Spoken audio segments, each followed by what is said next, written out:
नमस्कार, मी विजया बोमणे। राज्यातील लोकसभेच्या सार्वत्रिक निवडणुकांची सर्व टप्पे पार पडलेत। राज्यात गेल्या लोकसभा निवडणुकीत एनडीएला 42 जागा मिळाल्या होत्या, तर काँग्रेस आणि राष्ट्रवादी काँग्रेसचा सुपडा साफ झाला होता।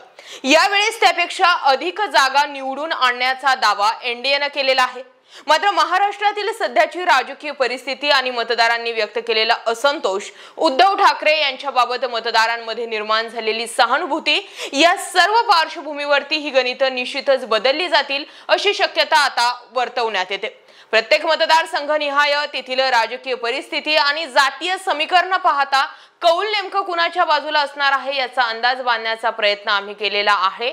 हा मतमोजणी पूर्वीचा सर्वे आणि ओपिनियन पोल आहे, तरी आपल्या मतदारसंघामध्ये नेमकी कशी परिस्थिती आहे आणि त्याच परिस्थितीवरून आजचा हा रिपोर्ट असणार आहे। जाणून घेऊयात राज्यातील प्रत्येक मतदारसंघनिहाय काय परिस्थिती आहे। पश्चिम महाराष्ट्र, कोण उधळणार विजयाचा गुलाल?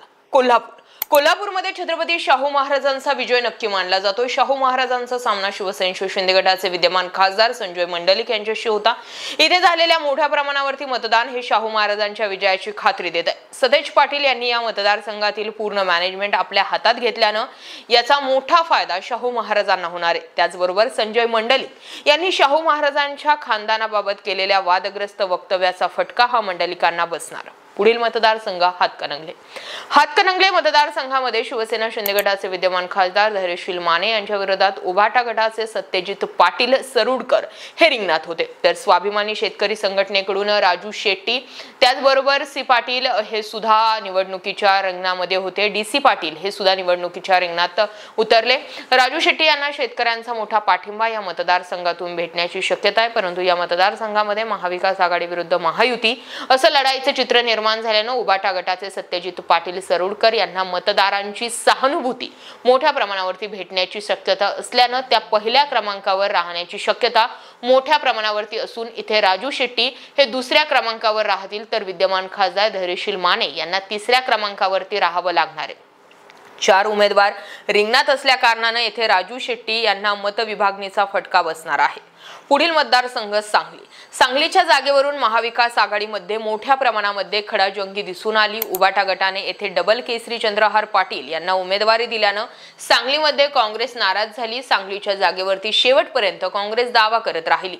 येथे भाजपने विद्यमान खासदार संजय काका पाटील यांना उमेदवारी दिली। संजय काका पाटील हे हॅट्रिक करण्याच्या तयारीमध्ये आहेत, तर विशाल पाटील यांनी सुद्धा या मतदारसंघातून अपक्ष निवडणूक लढवली। येथे संजय काका पाटील विरुद्ध विशाल पाटील हा सामना जो होता तो मोठ्या प्रमाणावरती राहणार असून सहानुभूतीची लाट ही विशाल पाटील यांच्या बाजूने असणार आहे, परंतु इथे तिरंगी लढत होत असल्यानं त्याचा फायदा मतविभागणीमध्ये होऊन संजय काका पाटील हे फार कमी मताने विजयी होण्याची शक्यता आहे। पुढील मतदारसंघ आहे साताऱ्यामध्ये भाजपाचे उमेदवार उदयनराजे भोसले यांच्या विरुद्ध शरद पवार गटाचे शशिकांत शिंदे यांच्यामध्ये थेट लढत झाली। इथे भाजपाने उदयनराजे भोसले यांची उमेदवारी जाहीर करण्यास फार उशीर केला आणि त्याचा फटका जो आहे तो उदयनराजे यांना बसू शकतो, परंतु या मतदारसंघात 2019 ला झालेला पराभव पाहता राष्ट्रवादीकडून कुठल्याही परिस्थितीमध्ये ही जागा खेचून घेण्यासाठी भाजपाने येथे पूर्ण शक्ती पणाला लावलेली आहे।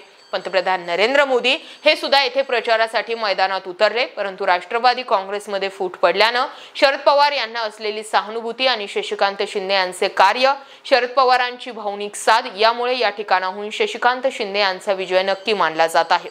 पुढील मतदारसंघ आहे माढा मतदारसंघामध्ये भाजपाचे विद्यमान खासदार रणजित नाईक निंबाळकर यांचा सामना जो आहे तो राष्ट्रवादी काँग्रेसचे शरद पवार गटाचे धैर्यशील मोहिते पाटील यांच्याशी झाला।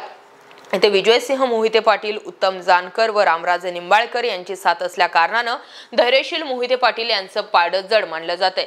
रणजितसिंह नाईक निंबाळकर यांच्या प्रचारासाठी भाजपनं पूर्ण शक्ती पणाला लावली। मुख्यमंत्री देवेंद्र फडणवीस या मतदारसंघावरती विशेष लक्ष देऊन होते, परंतु एकंदरीत मतदान पाहता धैर्यशील मोहिते पाटील हे मोठ्या मताधिक्याने येथे निवडून येतील असं चित्र आहे, तर रणजित नाईक निंबाळकर यांना पराभवाचा सामना करावा लागणार।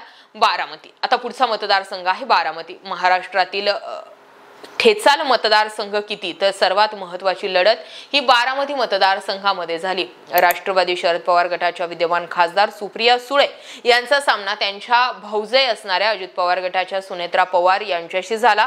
येथून विजय शिवतारे आणि हर्षवर्धन पाटील यांनी बंड थोपटलं। या बंडोबांना शांत करण्यात देवेंद्र फडणवीस यांनी महत्त्वाची भूमिका बजावल्यानंतर अजित पवार यांनी त्यांच्या पत्नी सुनेत्रा पवार यांच्या विजयासाठी साम दाम दंड भेद ही सर्व अस्त्र वापरली। ही निवडणूक ननंद विरुद्ध भाऊजाई अशी होती, परंतु त्याही पेक्षा महत्त्वाचं म्हणजे ही निवडणूक शरद पवार विरुद्ध अजित पवार अशी आहे। शरद पवार यांनी सुद्धा सुप्रिया सुळे यांच्या विजयासाठी पूर्ण शक्ती पणाला लावली। अतिशय चुरशीच्या लढतीमध्ये सुप्रिया सुळे या अत्यंत कमी मतांनी निवडून येतील अशी अपेक्षा आहे।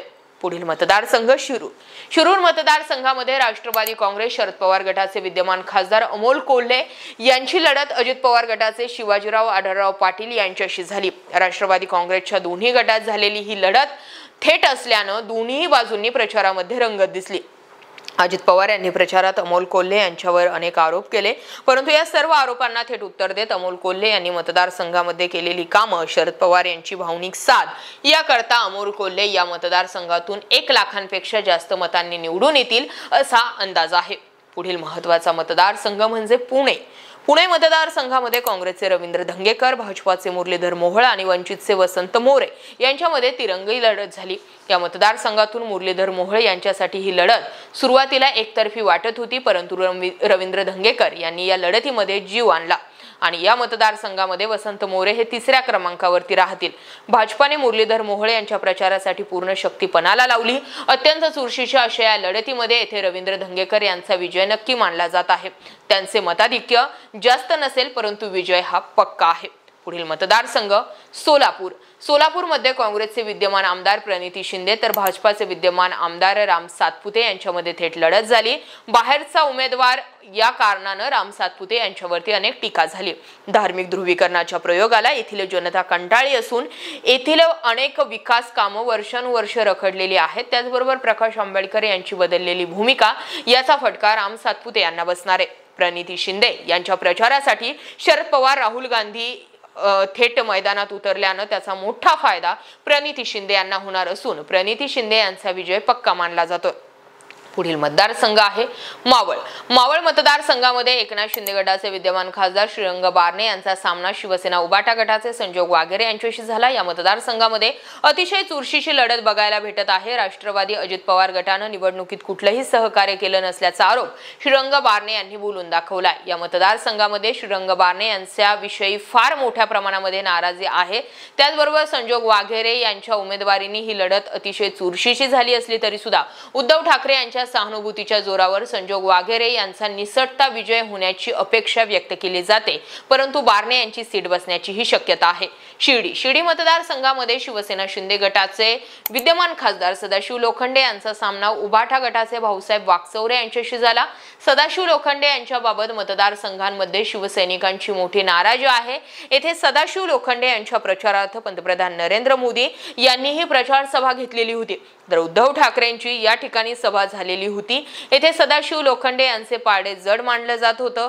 भाऊसाहेब वाकचौरे हे 2009 ते 2014 पर्यंत खासदार होते, मात्र आता शिवसेनेत उभी फूट पडल्यामुळे मतांचं मोठ्या प्रमाणावरती वर्गीकरण झालेलं आहे। या जागेवरती भाऊसाहेब वाकचौरे यांचा विजय नक्की मानला जात आहे, पण याचा फटका नक्की कोणाला बसणार हे 4 जूनलाच कळेल।